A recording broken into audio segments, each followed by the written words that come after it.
What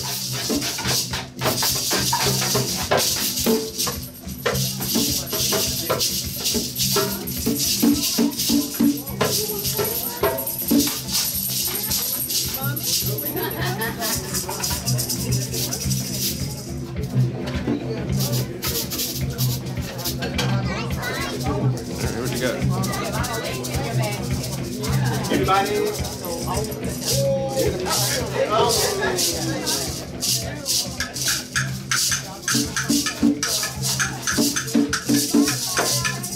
We're ready. Just hold on to it. We're gonna really rock out after this over. Anybody?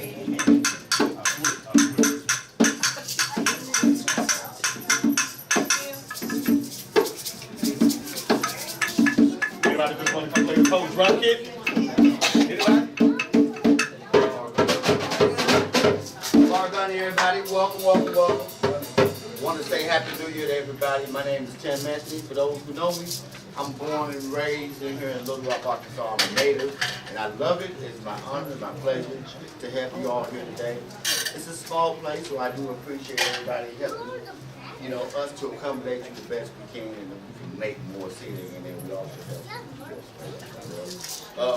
I just want to just say this is your spot. It's my hope that whatever you need, enjoy yourself, that you already have it in abundance. And if there's anything that I can do for you, I'll be walking around, and I'm always walking around, okay? So enjoy yourself this afternoon. Looking forward to a great evening. Welcome everybody again. And also, there's 1, 2, 3 seats. It's a nice, lovely seat right there. Wonderful seat right here.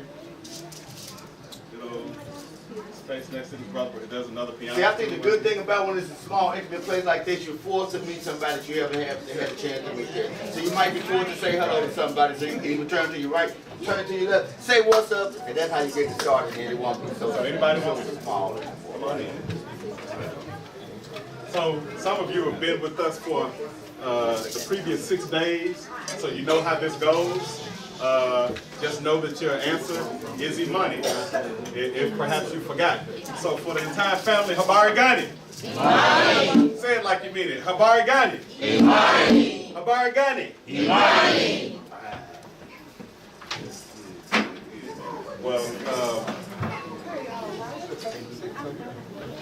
welcome to this last day of our community celebration of Kwanzaa. You've already been welcomed by Tim Anthony. Tim is always very modest, but I'll say this about Tim Anthony. Tim Anthony has been a cultural creator and a musicologist, an excellent music teacher, and spreader of good music and good vibes for as long as I've known him, which is about over 25 years now. You all remember at the corner of 16th and High Street, now Martin Luther King Soul Brothers Records. That's the roots of Tim Anthony's music livelihood and entrepreneurship. And I'm also saying that to say on his behalf, because he is not going to say it, that Aphrodisia Studios is an entrepreneurial venture, and Tim teaches piano. Tim teaches music theory. He's a classically trained musician. Tim does recording here. Quiet as it's kept because he ain't in here. Tim got so much music he's recorded, so if you ever just want to encourage him to release it to the public, please do that. I mean, he's got like volumes that he refuses to love as much as I do. But anyway, so all of that to say thank you to Tim Anthony for opening his space to us, and nice, intimate, very warm space. So again, Habari Gani. Imani. Okay. So I'm looking. Okay, there we go. This is my line of vision because I need some nonverbal cues so we can stay in order. Otherwise, I'm just standing up here and talking. That's out of order.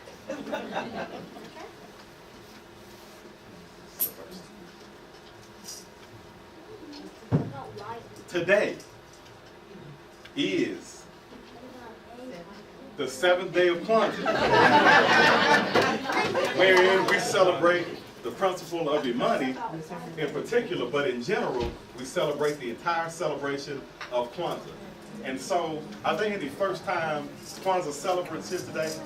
First time, 1, 2, okay, that's enough. And so, if the rest of you would bear with me, I'm just going to do kind of a short explanation of what Kwanzaa is. I imagine that 25 years from now, 5 years from now maybe, you know, everybody will know everything there is to know. We'll skip this part, but, you know, always happy, probably not though. So Kwanzaa, what is Kwanzaa? Well, the word Kwanzaa is perhaps foreign to us. Kwanzaa is a Kiswahili word that means the first fruit, and in particular, the first fruit of the harvest. And so Kwanzaa is a celebration of the first fruits. I know that's odd to some of you. Some of you are old enough to have worked some land before, right? You maybe chopped some cotton back in your day, or you know, you pick okra, stuff like that. Hello, yes indeed. Or you work the land, but for most of us, the idea of a harvest is really kind of foreign, right? I think we got a pecan tree in our yard, and that's about as close to harvesting anything that ever come. You know, picking one up and eating it or whatever. I want you to imagine that your harvest is whatever you've brought to bear to make it through and to thrive over the course of this last year. You know, your harvest, I mean, some of you work with children. I'm looking around at some of you in particular that work with children. And so you're harvesting new generations of children each year that you work with. Some of you work with ornery people, and so perhaps your harvest is you went into 2018 with your sanity, despite the folks you work with, right? So everybody has their own particular harvest, and so we're celebrating all of those harvests for Kwanzaa.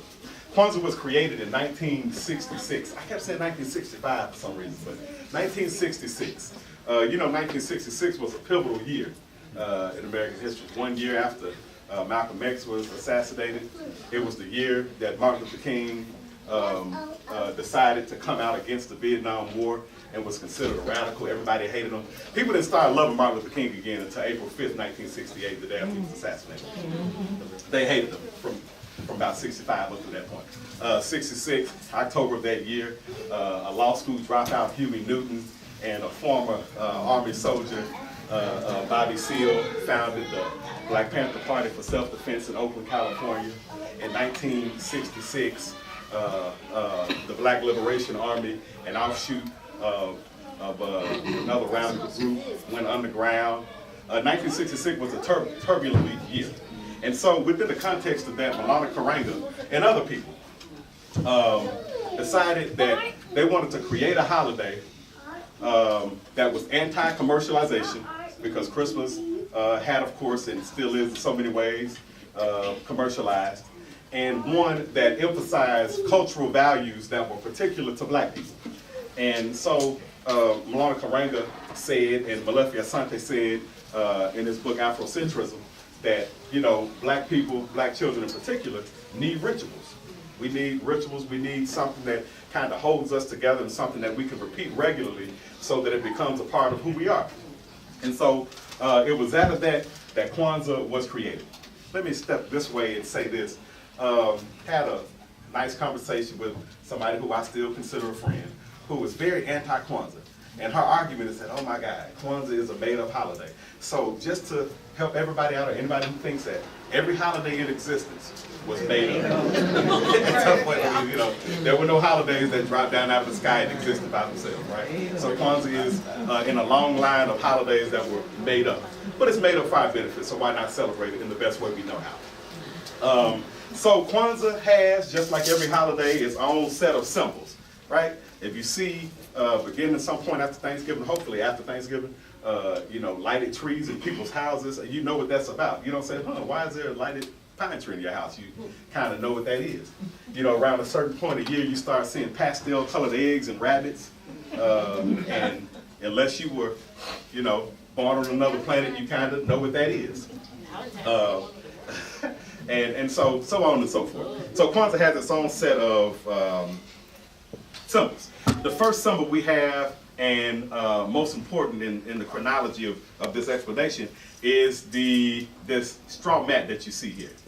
And this straw mat is called the Nkeka. And it represents a foundation. Nothing exists without a foundation, right?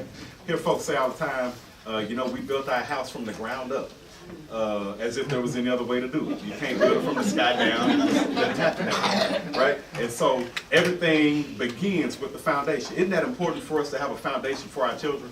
They talk about this foundational knowledge that kids should have to move on to the next grade. This foundational cultural knowledge, right? This foundational cultural currency that we have to pass on to our children. This Nkeka represents that foundation. On top of the Nkeka, you'll see some fruit, and then you see some corn. Because it is a harvest holiday, in the same way that Thanksgiving is a harvest holiday, in the same way that the Homowa Festival, celebrated in Ghana, is a harvest holiday. The Yam Festival in Nigeria, you ever read Things Fall Apart? They talk about that. The Yam Festival is a harvest holiday. This fruit represents the fruit of that harvest. So I had it on my cheat sheet. I'm just kidding. Okay, so these fruits are called the Mazeo. And let me say this. We could easily just use some English words. I mean, that'd be a lot easier for everybody, right? We could just say the fruit, the candle holder, the corn, and so on and so forth. And so it begs the question, what? Hey, all right. All right, teach you. So why Kiswahili? And why not Yoruba? Why not Igbo? Or why not Zulu? Or why not Kikuyu, right? So Kiswahili is not owned by any particular ethnic group in the world. It is a conglomeration of a lot of East African and Central African languages, and also Arabic. You'll note that you know, a lot of the Kiswahili words have an Arabic sound to them. And so the language was chosen because it represents a universal, in some ways, black language, right? And so instead of picking one that was associated with one particular ethnic group, he chose the language of, what used to be the language of trade along the Horn of Africa, but a universal language that has some cultural meaning across the African diaspora. So, back to this here though. The fruit represents the fruit of the harvest. The corn, here, cheat sheet. The ears of corn are called the vibunzi, for one, or mahindi, for two or more, and it symbolizes fertility and it symbolizes children. Most households would have one ear of corn for every child in the household. But I think we have more children than we have ears of corn, and so for the sake of today, we'll say that the kernels, each kernel represents a child or some children. Some of you have grandchildren, children who are not here with you today. Your children are represented here. And that all sits on top of the foundation. And then the symbol most associated with Kwanzaa, of course, is this candle holder. You know, in almost every religious tradition, there is, as I replace that. In every religious tradition, there is something associated with the lighting of a candle. In Orthodox Christianity, they light candles in thoroughfares that they bring into sanctuaries. The Hindu Light Festival is about lighting and floating candles on the River Ganges. Of course, you know, Hanukkah has, you know, it's a festival of lights and they light candles. And so it's appropriate that within the cultural context of Kwanzaa, there is a lighting of candles. There's something so symbolic about turning on a light or lighting a fire, right? You know, even, you know, as a Christian, you know, I think about light. Oh, the word of God is a light to my path, and so on. There's something associated with goodness and light. And so this Kanara, this candle holder, does that. And it also holds the 7 candles that represent the 7 days and thus the 7 principles of Kwanzaa, in red, black, and green. And yeah, there that is. And then the unity cup. Indeed. The Kikombe Cha Umoja. Kikombe, cup, Cha of Umoja, unity, the cup of unity. And we'll be using this a little later in our libation ceremony. Perhaps at your house, you pass it around and everybody sips out of it and stuff like that, but Some of y'all are germaphobes, so we're not going to. And it's flu season, so we're not going to sit down and cuss together. And, you know, we'll just do this our way. That's another beautiful thing about Kwanzaa is that, you know, just like every other holiday, you celebrate it, you know, the way that you like. I mean, you get the associated symbols and, you know, you do it your way, the way your family does it.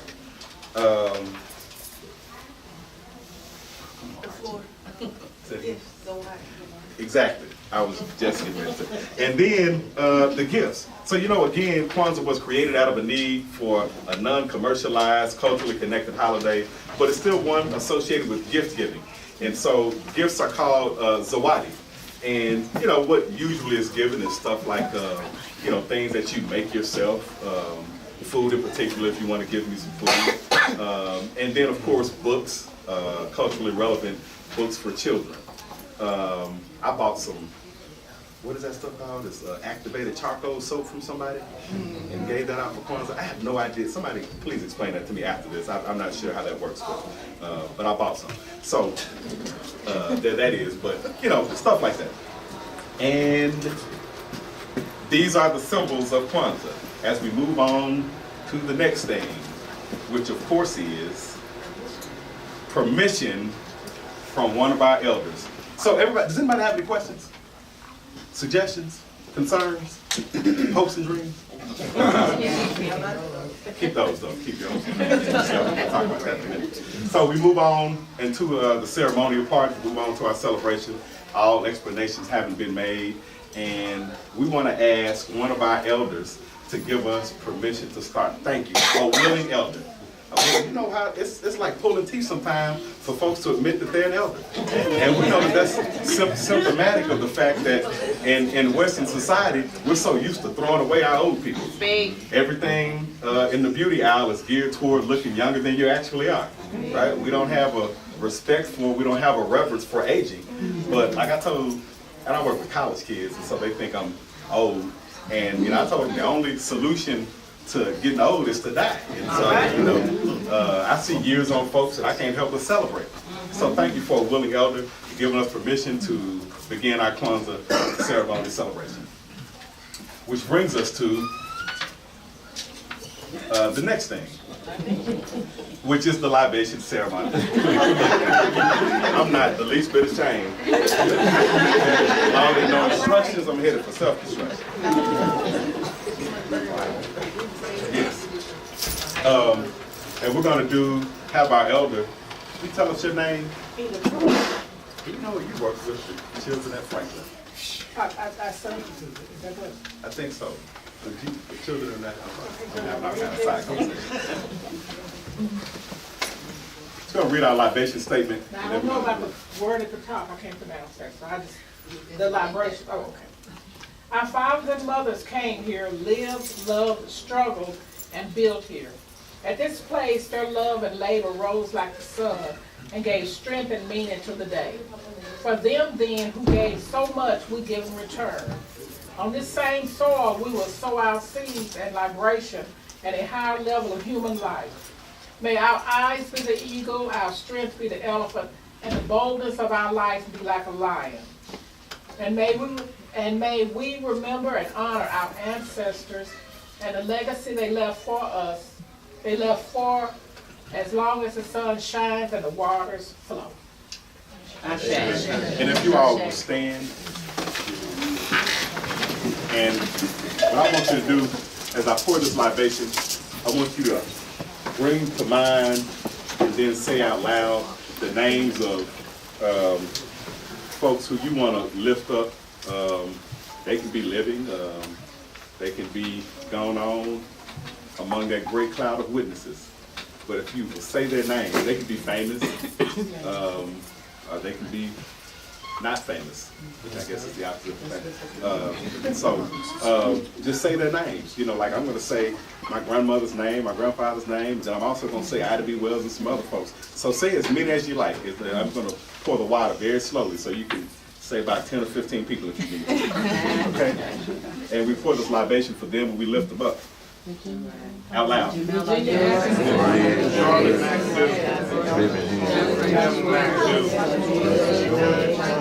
Malcolm X. Come on, say some more.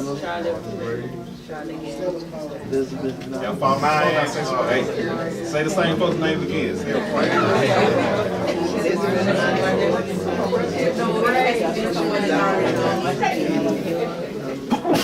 That's enough, guys. Ashe. Ashe. And what does Ashe mean? So be it. So be it. So be it. Oh, I was just told to introduce myself. I don't mind. Hi, Ryan. See y'all. Ryan G. Davis, you can call me that. That's generally what that is. And I am just glad to be here and celebrate with you all today at Aphrodisia for this Kwanzaa Care Move. Today is the day of the Kwanzaa Care Move.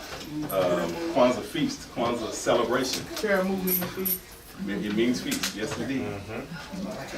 Kwanzaa Care Move, Kwanzaa feast, be available for you to purchase and eat here, or sit in your car and eat if you don't like eating in front of people, or take it home if you got to, put your house dress on and eat. So whatever you do.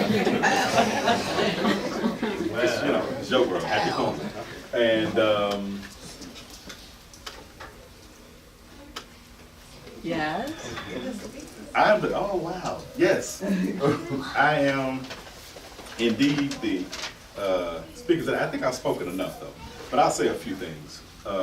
And my context, ladies and gentlemen, is that of a Christian nature. I'm a Christian. I'm the associate pastor at Bullock Temple CME Church, right at the corner of 16th and Park, across the street from Central High School. Service at 9:30 a.m. Sunday. I'm on there. I mean, you got to say that. I can't just say it and then not tell you to come to church. I know. Got to plug. So, one of my favorite verses. I'll do two. So, Joseph, you all are familiar with Joseph, not Mary's husband, but Joseph, coat of many colors Joseph. Joseph sold into slavery. Joseph accused of sexual assault in Potiphar's house. Joseph, who was eventually elevated to the highest non-royal office in the greatest empire in world history, that of the Egyptians. Joseph, who eventually was able to forgive his brothers and bring them in there when they were at a time of famine. Joseph, who had lots of children and grandchildren. In the very last book, the very last chapter in the book of Genesis, Joseph gathers his family around him, and he says, and I'm paraphrasing because I don't have a Bible in front of me, but bear with me. He says basically that I'm getting ready to die. And when God brings you into the land that was promised to you, dig up my bones and carry them with you. Imagine that. Imagine somebody who lives, has this very elevated existence, who lives in a country where he is only less powerful than the members of the royal family, but he still wants them to take them away from that place and bring them into a land that they were promised. He feels still so disconnected from his cultural context that, no matter how good he had it here in Egypt, he wants to be taken out of Egypt and be placed where his people have been promised the land, right? Isn't that the condition so much of black people in this country? Sometimes we feel disconnected from what's going on. I think about this. About this time 8 years ago, and no matter how much we may, no matter what parts of our previous president's politics we disagree with, and as a radical and as a socialist, I disagree with a lot of just regular politicians in general. We were still very proud 8 years ago to see Barack Obama and Michelle Obama walk down that street in Washington, D.C. I was there at the inauguration. I didn't get in because it was so raggedly put together. I ended up walking miles and then sat in a Chinese restaurant and watching on the black and white TV, which is neither here nor there. But, no matter what we thought about his politics, no matter what we thought about, the balance of his 8 years in office, at that point in history, people were really proud. There was something very uplifting about it, right? And then we get 8 years later, 8 years later. And we feel, I would hasten to say that some of us feel that same disconnectedness from our country of origin that Joseph felt on his deathbed in Egypt. I don't know about y'all. I mean, I'm not a fan of, conventional politicians in general. So there was no love affair for me and Hillary Clinton or Bernie Sanders or any of the candidates in general. But I never thought a day in my life that a literal clown would be, for whatever it's worth. I mean, there have been evil people in office. There have been ignorant people in office. But we're talking about a for real circus clown. And so it was just kind of like, wow. I woke up at 3 o'clock in the morning and saw the returns on the news, and I was like, I'm just going to go back to sleep. Surely this is not, did I drink too much? I don't know what's going on. I just go back to sleep. And then woke up the next day, and I was like, this happened. And just to be honest with you, I placed this right at the door of the way white people continue to vote in this country. I mean, it's like, I'm just very disappointed. I was like, wow, you all actually went on after voting. I guess that's what that's what you're going to do. I almost like to cut off your nose to spite your face kind of thing, And so I felt, I'm saying you were trying to project what I felt.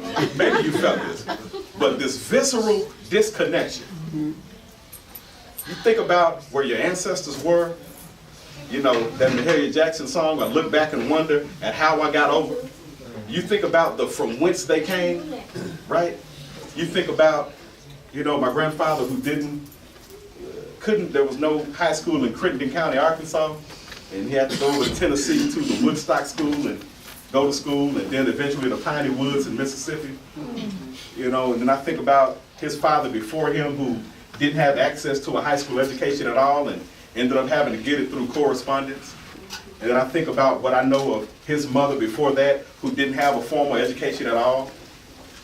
And I think about the fact that they put generations of folks through college despite all of these things. I think about Harriet Tubman, who I hope to be more like one day, because she said, like the book of James, be quick to listen and slow to speak.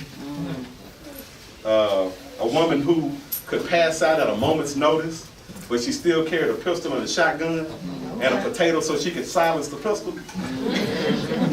Hello?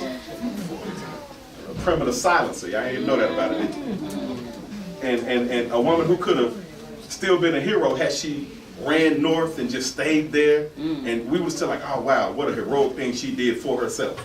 But she decided to return time and time again, and then decided to be a scout during the war, and then bought a house and decided to donate it at the end of her life to the A&B Zion Church for older people. A woman who worked all the way up until she was 90, doing stuff for other people. You look back at that and you say Harriet Tubman's legacy doesn't deserve this clown. Didn't deserve Ronald Reagan or any of the other fools either, but certainly not this clown.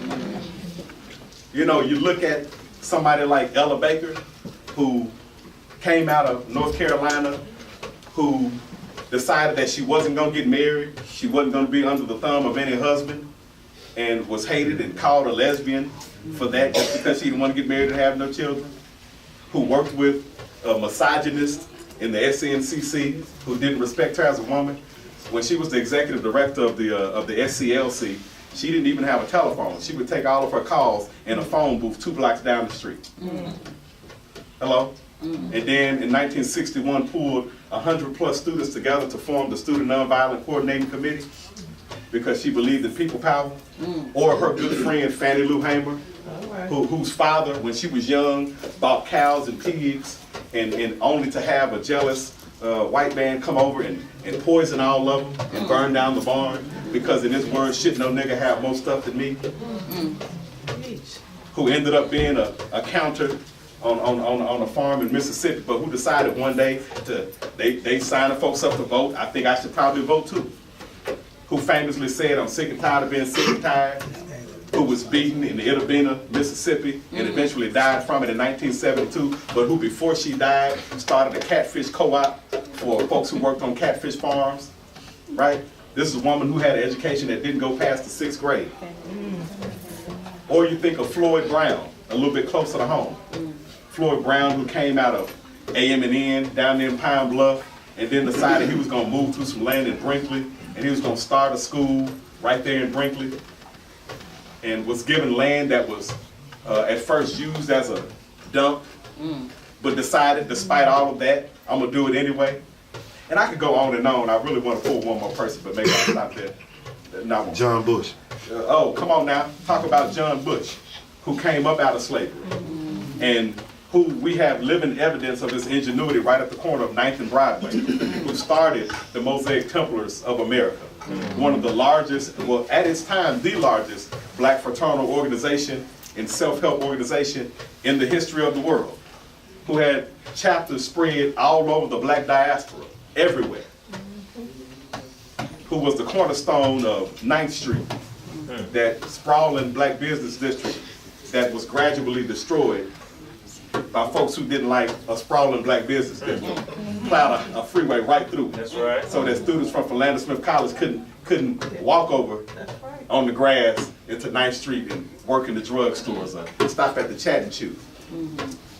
John Bush, whose great-great-great-grandson is now working in the U.S. Attorney's Office downtown. He has a legacy. They didn't deserve, their legacies didn't deserve any of what America has continuously placed on it. But then there's this version. Because the retort to Mahalia Jackson's song, I Look Back and Wonder at How I Got Over, is we've come this far by faith. And it's what we celebrate today. And I'm not talking about any particular faith. I know there's a lot of faiths represented. I know what my faith is, right? But faith in general. And I think the 11th chapter of the Epistle to the Hebrews sums it up very well when it says that faith is the substance of things hoped for and the evidence of things not seen. Faith is substance and faith is evidence. Substance is something you can touch, something you can see. Amen? When that night of Jubilee, January 1st, 1863, when a small handful of slaves were emancipated, because, side note, the Emancipation Proclamation didn't really free anybody. That's right. But when those folks got up, they didn't have anything, any possessions in the world, but they had substance, which was their own freedom. Some folks got out and got to walking in the middle of winter, trying to find long-lost relatives, trying to find something to do, walking in circles. There's a man who said that he walked in and out of West Virginia for months without realizing where he was going, but he knew he could walk. I hear that slave song that says that when I get to heaven, I'm gonna put on my shoes and walk all over God's heaven. It's nice to be able to talk about walking all over heaven, but those folks wanted some shoes right here. They want to walk all over earth. What a radical thing to say when at a time when you weren't allowed to walk wherever you wanted to walk. Faith is substance and faith is evidence. What is the evidence? Well, I would hasten to say that some of you are evidence of your own faith. You had faith in your own healing, and so you're here well today. You had faith in a wayward child, and that child came up and turned out all right. You had faith in your people, so you kept patronizing their businesses, and they're here today. You had faith in yourself, and so you're doing whatever it is you're doing to make life better for everybody. And so we hear Joseph saying, carry my bones up out of this land with you. I'm not connected to this place. We owe it to our ancestors whose shoulders we stand on to carry their proverbial bones with us wherever we go, to carry their memories with us, to carry the legacy of John Bush with us, as my brother here seeks to expand the membership of the Mosaic Templars of America, to carry that legacy with us, to carry the legacy of Fannie Lou Hamer with us, to be sick and tired of them taking resources out of youth programs in the city of Little Rock and showing up at the meetings on Tuesday evenings at 6 o'clock so that we could tell them to put more money back into the PTI. Get sick and tired of that. Get sick and tired of having a majority having a 70% black school district, but the best schools are still 40% white. There's no reason in the world that Central has all of those resources and only 17% white students in the district, but 44% white students at Central. There's an incongruity there, and there should be something said about it. Everybody deserves a good education. I'm going off the rails, but you all are with me, right? And so it is by faith that we move these things, not faith alone. We can't just say, well, I got faith and I'm sitting here having it. Right? Faith compels you to use your hands, to use your feet, to use your mouth, to use your mind, and to use your heart to make something happen. Faith is substance and faith is evidence. And we celebrate it today. Habari Gani. That's it. Yeah.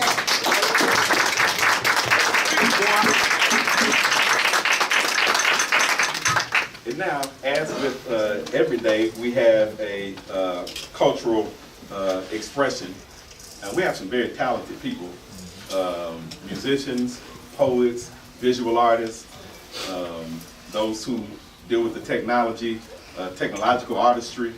But we also have this treasure in an educator, an artist who has for almost 3 decades invested his time and his treasure in children and in artistry in Little Rock.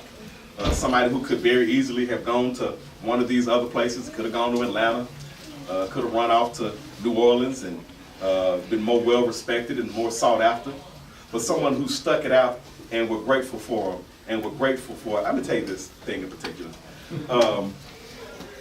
There are not a lot of venues wherein young people, teenagers, can express themselves. And so very originally, this man and his wife, a true partnership, have taken kids and have molded them into some of the most confident poets I've ever seen in my life. And so we ought to be grateful for that, and we ought to welcome him like we're grateful, Mr. LaRon McAdoo. Yeah.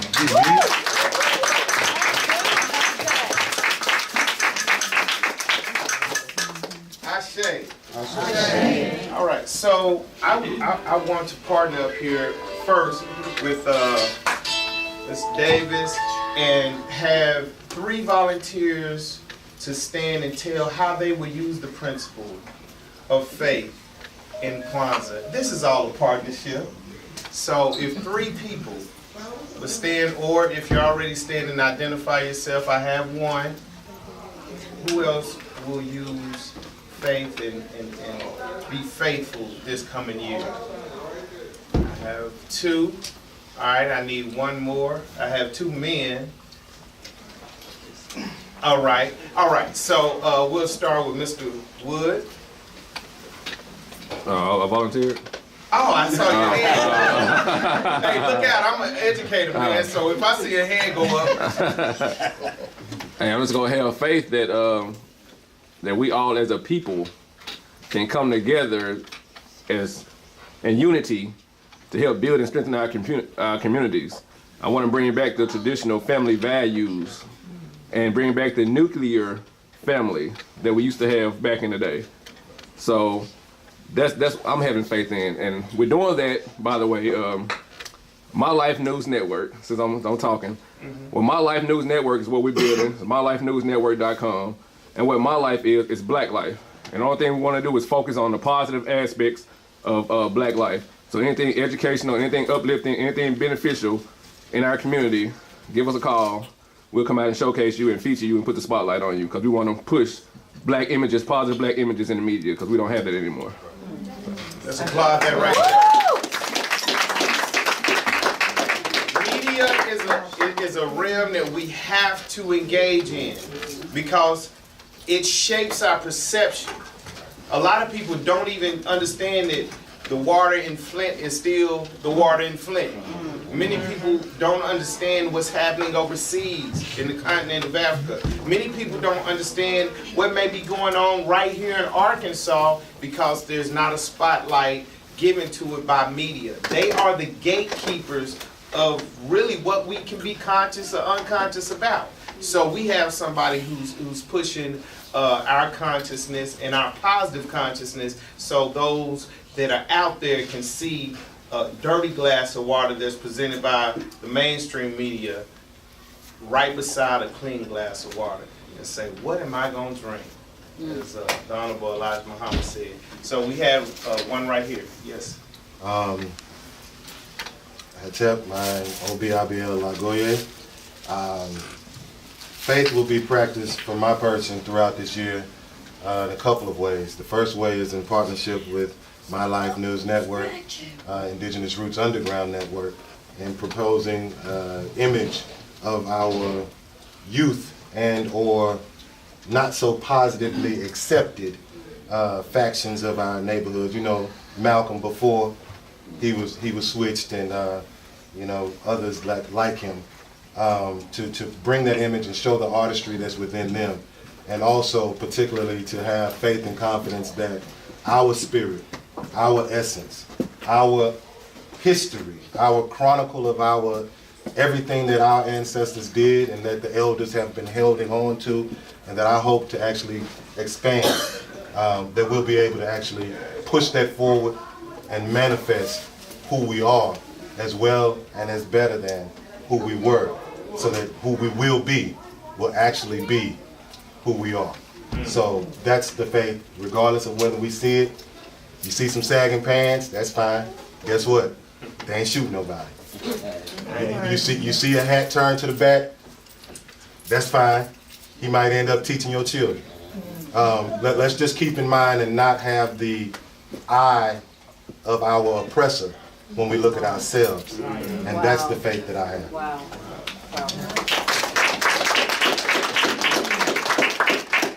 If you have your phone out, you can go right to My Life News Network, and you scroll down a little bit, you see Dr. Shirley Jackson, a black lady who invented the portable fax, the touch-tone telephone, solar cell, and fiber optic cables. Where would we be without it? Thank you to My Life News Network. And also you can see Indigenous Roots with a Z.com. You can go to their website right now as well and get some insight into some of the less controversial, maybe depending on where you're coming from, spiritual and faithful comprehension, dealing with sacred geometry and lots of other principles that are universally accepted. Yes, ma'am. I wasn't trying to do that. Hello, I'm Jamie, and I plan to exemplify faith by being stronger and more positive for myself. You know, looking forward to being more positive and not looking at my people through the oppressor's eye, like Mr. Obi said. You know, in good ways to put it. You know, just being more positive. Exemplify my faith with positive. Yeah.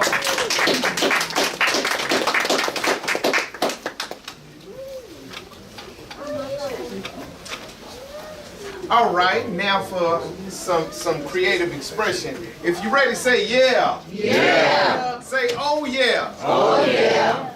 All right, let's see. Do I have anything on faith?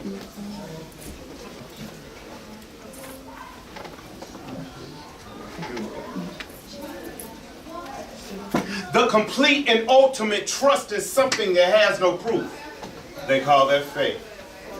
Regardless of how many bullets blast, bombard, and break black bodies, laughter still manages to surface above the sorrow. No matter how this country paid a debt of gratitude with a signed check to exclude, the stench of implicit bias hasn't sickened my stomach for ambition's audacity. There's a smell bold within my soul, more powerful than the powers that be. This scent stems from buds of hope that blooms in the full-fledged flowers of faith, sprouting signs of God. How else have we defied the odds and stood against the system so royally? Our crowns are due with froze, dreads, fades, blades, and yo, this is how it's made. We connect like offspring coming from their corded. Let me start over. I'm sorry. Hey, but that's all right. Snap it up. Because if you can't make a mistake, Can't learn that. you can't make anything. I want y'all to say, if you can't make, when I say you can't make a mistake, I want you to say you can't make anything. If you can't make a mistake, you can't make anything. Yeah, I reveal all my flaws to my students. That's probably why they, understand. All right, so here I go. Let's see. Our crowns are jeweled with froze, dreads, fades, laid and low shaved, a determined kingdom's grace written on our face. Black don't crack exemplifies our faith. Our fire holding our age like a bloodline to the founding youth, a lifeline to the mountaintop, to seeing our reflection something higher.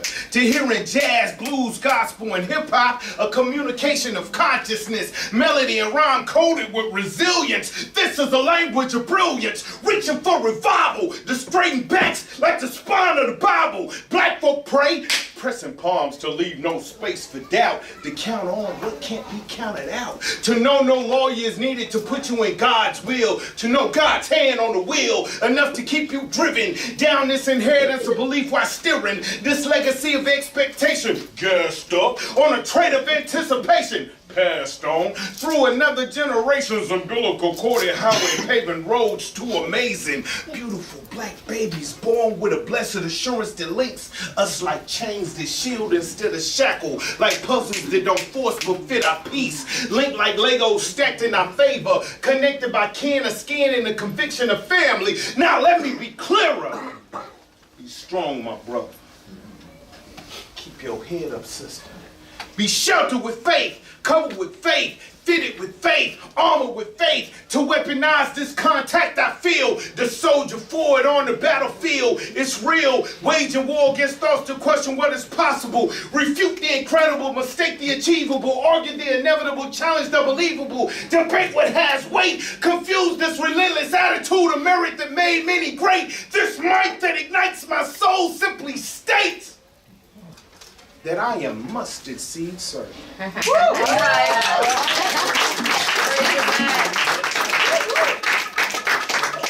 I am mustard seed certain of the complete and ultimate trust in something that has no proof. So believe my heart, or you could take my faith up with God, because, as Ron said, we've come this far by faith, leaning on the Lord, trusting in His holy word. Right. He's never failed me yet.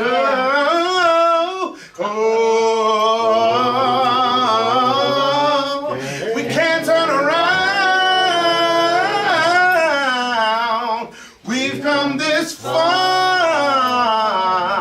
by faith.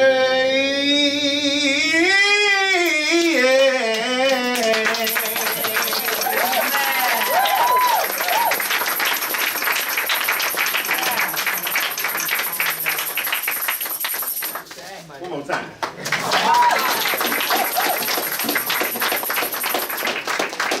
I was hoping that someone would come right back in, and I really would be remiss whether he says yes or not if I didn't ask for Brother Tim Anthony to do whatever he does. Yes, yes, yes.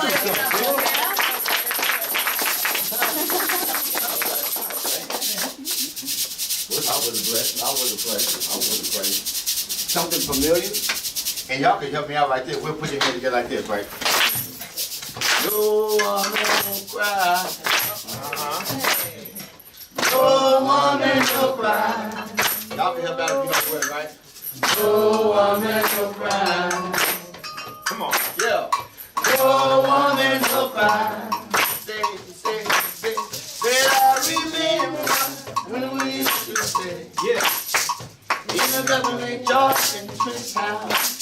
I'm a hoppers and the hypocrites, and they would mingle with the good people we meet. Good friends we had, oh, good friends we lost. Yeah. Along the way. There you go. In this great future, you can't forget your past. So dry your tears, I say. Go ahead, drum man. No woman don't cry. No woman don't cry.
gonna be alright. Everything's gonna be alright. Everything's gonna be alright. Everything's gonna be alright. And ain't gonna stop till everything's gonna be alright. Hey, everything's gonna be alright. Hey, everything's gonna be alright. Everything's gonna be alright. Everything's gonna be alright. Everything's gonna be alright. Everything's gonna be alright. Everything's gonna be alright. Everything's gonna be alright. Everything's gonna be alright. Everything's gonna be alright. Everything's gonna be alright. Everything's gonna be alright. Everything's gonna be alright. Everything's gonna be alright. Everything's gonna be alright. No woman, no cry. Give yourself a hand.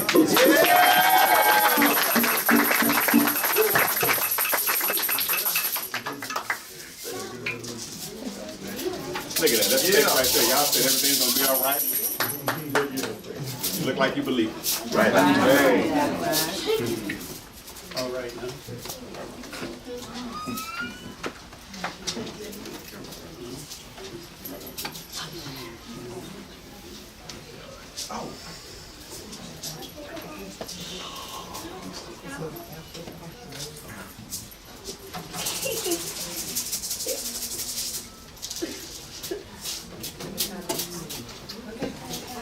All right. Habargani. Imani. Habargani. Imani. So happy to be here today and just to thank the committee, Ryan, LaRon, and most of all you, because you all make this happen by showing up every day. You know, we started this community celebration. We were part of many celebrations of Kwanzaa. I remember in 1992 to 97, we would have sporadic days of Kwanzaa on Main Street. We moved down to the River Market. We decided that we needed to do it every day at noon, and then we would celebrate Kwanzaa and educate the community so that you could do it at home. And I remember the first, 1998, Curtis Tate. Curtis Tate. He said, Yes. you know, I said it was first day of Umoja, it was 2 people there, and it's 12:15, and he said, I'm here, let's get it, let's go move forward. Now, if he were here today, he would be so proud to see what this has become, but the committee is you, and so every year we're hoping that it's bigger and bigger and bigger, and you know, all the places we've been in Little Rock, we've been in Pankey, we've been on 12th Street, we've been in North Little Rock, we've been downtown, now we're in West Little Rock. So just think of all the people and the places that people have gone that they never knew existed. All of our speakers, thank you so much for giving of yourselves, and just our cultural expression is just amazing. But the community has given. We have 5 boxes of books at the gallery. We didn't bring them today because we know that our Brandon House Cultural, please come forward.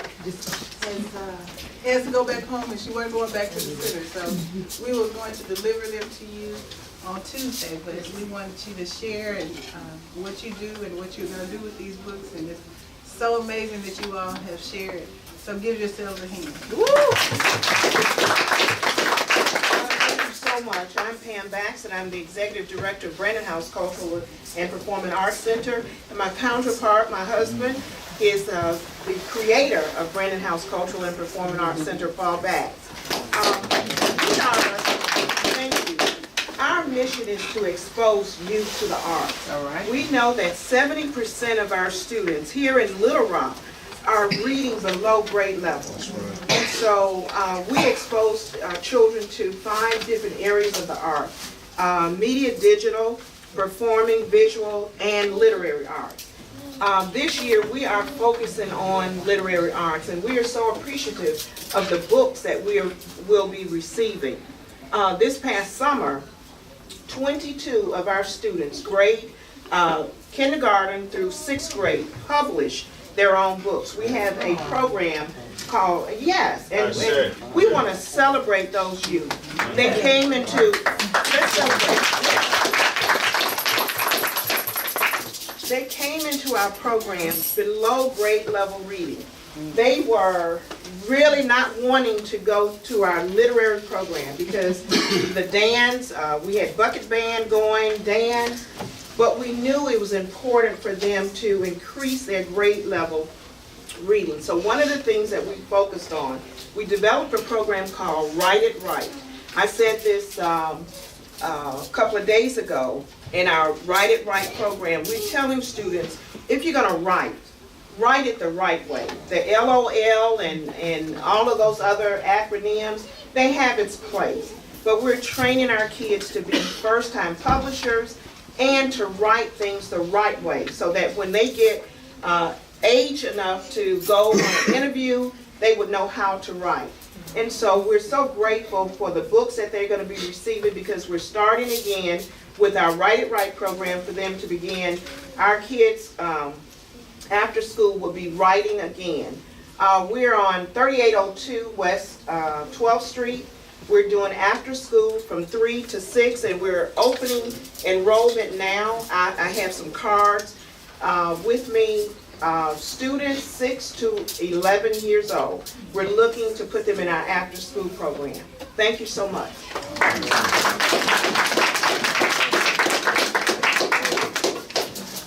All right. And last, in terms of our ceremony today, is a very important element because Kwanzaa is a multi-generational holiday. We want to make sure that we always we ask for the permission of our elders, so everybody had a chance to sing and participate. And we want to set aside a special participatory moment for our children. And so I need 7 children. And if we run out, y'all go wrong. That's one. I was looking at her, and I think for like the past 2 years, I see her at Kwanzaa. 3. Yeah, let's go get those balls. If they run out, We have 3. you might have to sit. Go ahead, we got some more. I got 2. Go, Alan. We need 7. She told you to get up. I think. Yeah, that's 4. That's an obedient child. That's 5, 6. I'll bring them all. Bring them all. Let all the children. All the children.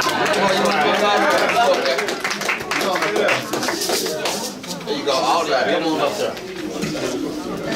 And since you look like you want to be here. Okay, so Kateria's she's 12 years tall. I'm gonna say she's 15. But she's tall, beautiful, and 12 years old. I believe you're probably. You'll help me out on this side. And sweetheart, yesterday I forgot your name. Tell me your name. Dear. Say me. Dear. Dear. Okay, so you two are our oldest. So I'm depending on you all to help me out. You got that, homie? Yeah. You got that? You got it? Like I'm not even paying attention to you. Okay. So all of our children, give them a hand one more time. So you all are gonna bear with them. Everybody's gonna introduce. Look at me, children. Everybody, all the children, look at me. This is what I want you to do. I want you to say your name. You know your name, good. And how old you are, and say it loud enough for everybody to hear. Okay? Can you do that for me? Yep. Okay. Come here. Don't get loud. Okay. Yes. So we'll start here, and she's gonna tell us her name and how old she. Oh, and what school you go to? If you go to school. Go. My name is Katia Fielding. I'm 12 years old and I go to Pinewood Elementary in Jacksonville. My name is Chris Christopher. I'm 5 years old and I go to Lakewood Elementary. Christmas 5 at Lakewood Elementary. Sir. My name is Angela and I go to Quanzaa Elementary and I'm 5. Good. Right. Say your name one more time. What's your name? Say your name one more time. You. What's your name, sir? Angela. Good. All right. Little sisters, tell us your name and how old you are. What school you go to. I'm Maria and I'm We're just sitting there laughing together. I don't know why. The little sister told me that she's 5. She's 5. She's 5.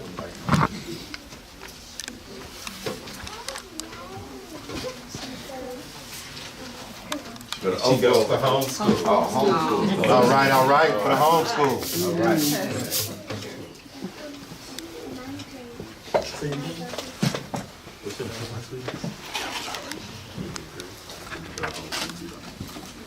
Salima, she's the more vocal sister. This is Salima, and she's 3, and she also goes to homeschool with her sister. You all are so beautiful. How about you, sir? My name is Imani. I go to elementary school, and I'm 6 years old. Yes. He said, don't worry about what school he go to. Don't worry about what school I go to. I'm in elementary. That's all you need to know. I understand. None of y'all business. You go to Brothers, we're brothers. We're happy and we're singing. Oh, y'all watch that. All right, now you. Ready? My name is Gabor, and I am 7 years old, and I go to homeschool. And you go to homeschool. That's a fresh fro too, man. I like that. Yes, yeah, exactly. That's what I was trying to do. Outlet. My name is Cyan, and I'm 5 years old, and I go to Bloomfield Elementary School. Yeah, all right. My name is Dia, and I'm 14-year-old, and I go to North Little Rock High School. Look, all right. They won all the championships, ain't they? Okay. My name is Allory, and I'm 9 years old, and I go to Indian Hills Elementary. Okay. Good. Look at them. Everybody. They all are somebody. They can go to a school and all that. Look at them. Oh. This little pretty thing here. If you want to tell them.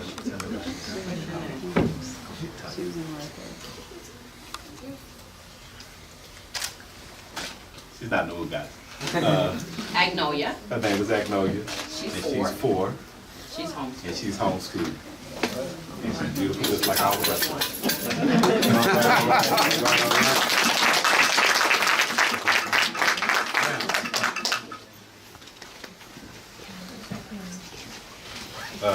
Mr. Christopher here has a burning desire to light a candle. There's only 7. So, Maybe a couple of them could share us something. We'll work it out. thank you, because I was really nervous about that. Not everybody.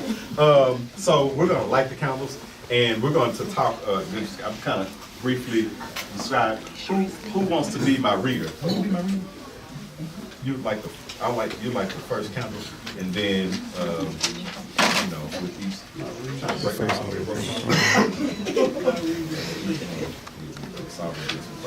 all. Okay, so the first candle we light for, excuse me, Brother Christopher. This way for me. First black candle. The first candle we light for the first day of Kwanzaa for the principal Umoja. My Gigi. She's nice.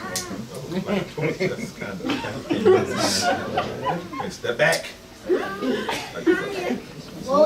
Umoja, to strive for and maintain unity in the family, community, nation, and race. Umoja. So on that first day we say Habari Gani, and you would say Umoja. Yeah. All right. The second candle we light for the second day of Kwanzaa, the outside red candle. Give them a Here. candle. Right here now. No, so you're gonna take that, light it on there. 4. Kuji Chagalia. Cool, yeah. The second day of Kwanzaa. Kuji Jagalia, self-determination, to define ourselves, name ourselves, create for ourselves, and speak for ourselves. Instead of being defined, named, created for, and spoken for by others. We're going to get our brothers to light it for the third day. Oh, brothers. All right. Can you help them?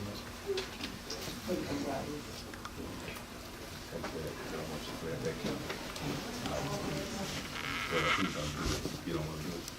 That's okay. All right, the third day of Kwanzaa.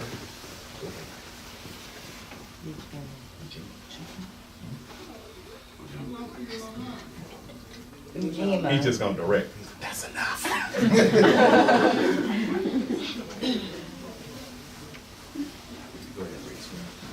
Ujima, collective work and responsibility to build and maintain our community together and make our sisters and brothers problems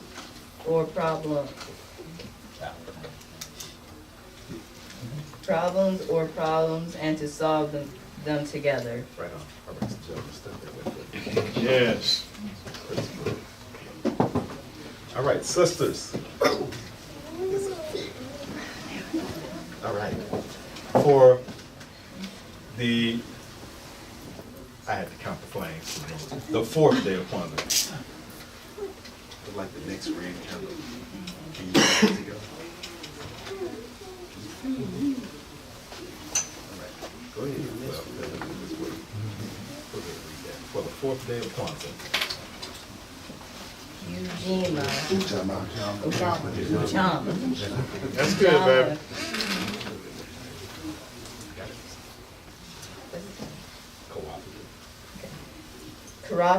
Cooperative economics to build and maintain our own stores, shops, and other businesses, and to profit from them together. Yes. Okay.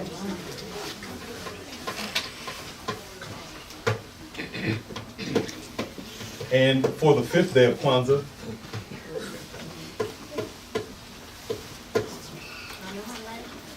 he knows how to light a candle. Little black.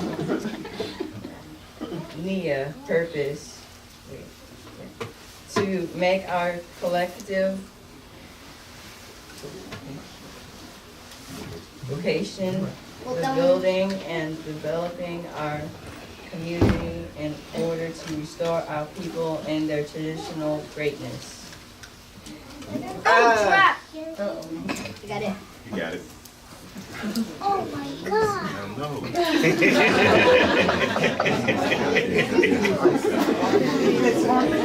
Come on.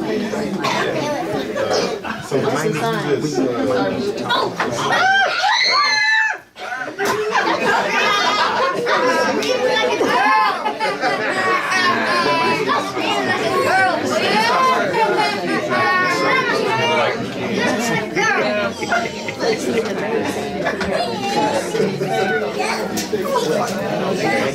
our kids up and down me. Don't be scared. You know what? Doomsday, Tom? Okay. Can you help her out? There you go. I'm gonna help her out, thank you. So for the sixth day of Kwanzaa.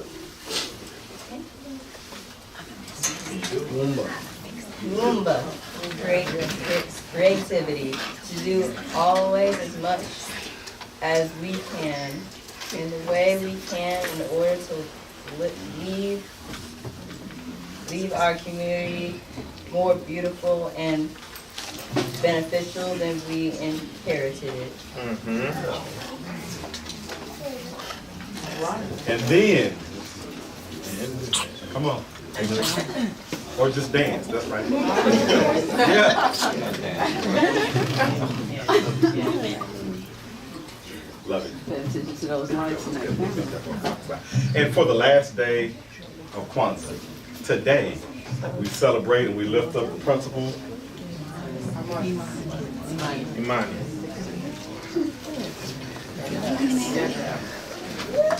Rock. Rock. Imani, faith, to believe with all our heart in our people, or parents, or teachers, or leaders, and the righteousness and victory of our struggle. Ashe. Ashe. Give it up for the children. Be easy. Be easy around that table. Randy. In the words of Randy Watson, I believe the children are the people. We're with you. All right. Thank you, children. Go now. I said thank you. Great job, children.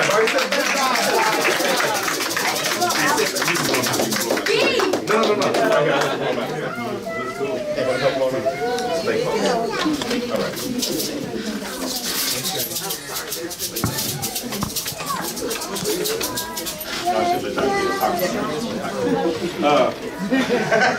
All right. All right.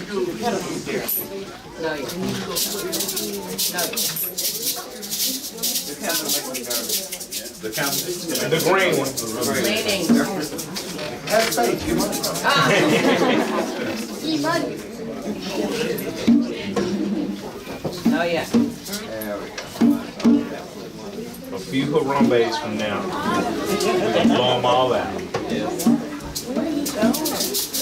So I'm just gonna hold that like this and say thank you to all of the proprietors of the various spaces that we celebrated. Thank you certainly to Mr. Tim Anthony for opening this space to us today for free. Amen. If you have any of his instruments, make sure you put them in that basket. I'll be taking his instruments, you guys. Right, yours? Yes, sir. And to that point, is Tim in here now? Yeah. Could you just talk about this facility, some of the services that you provide? I know you got rental, you got studio, you got other things. You can be hired out as a musician. Yeah, specifically what we do is for aspiring artists and artists who are already doing that thing, we provide space and services for them. So anything from rehearsals to recordings to events, we help make that happen. Also, we try to use our connection to network and help people network. And if it's, all in all, I mean, it's really a space for just us to grow, try things, do things, just let ideas flow. So that's what I'm here for in a nutshell. I'm just here to serve. So any way that looks for you, that works, then that's what I try to do here. So. And I understand the importance of rent. So yeah. I just want to say that I've both hired out Tim to perform and rented this space for my television show, for parties and events that I've thrown. So that's all available here at Aphrodisia. And I thank you for it. And thank y'all for blessing us with your presence. And that's what it's all for. So this is the payoff. I appreciate it. Thank you also to the Garbo Hearn, who has been for 20 plus years.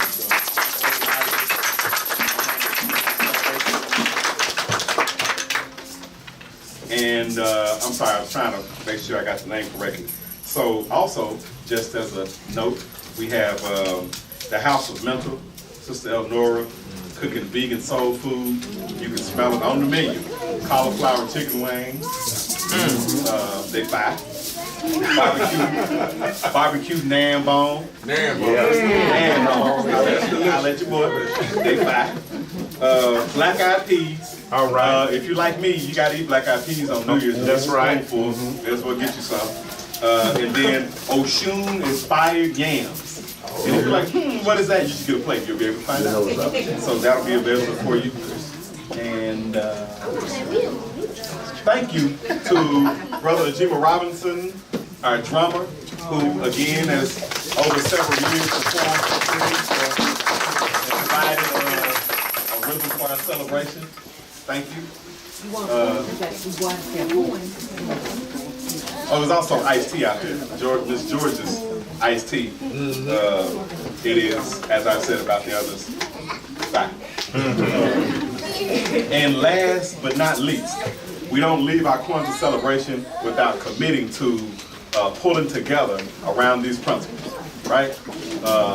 So we're going to do that so that we can leave this place not only with, good feelings, but with the charge to exemplify all of these principles throughout this year.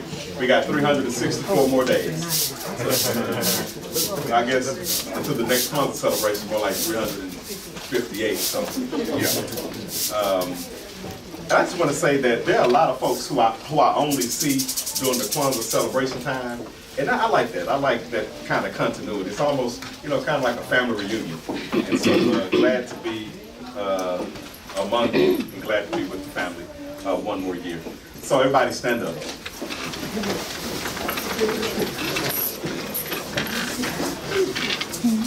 So since we're on our 7th day, we're going to do 7 Harambes. Does anybody need an explanation about what this is? Harambe means pulled together. Doesn't have anything to do with that shaka word. But we're going to say Harambe 7 times. Say it however you want to. If you dab every time you say it, that's fine. That's what you do. If you got to do the cabbage patch until it's all the way over, that's fine. If you want to do like some folks do, just grab that principle out of the air and pull it in as we pull together. Or if you want to throw your fist up, don't do nothing that'll knock anybody over. You'll be fine. Do what you do. Okay, so we're going to say Harambe. Boy, we're going to blow these candles out. He wants to blow the candles out, so we're going to say this Harambe. Okay, so 7 times. Okay, are you all ready? Yes, sir. All right, let's go. 1, 2, 3. Harambe!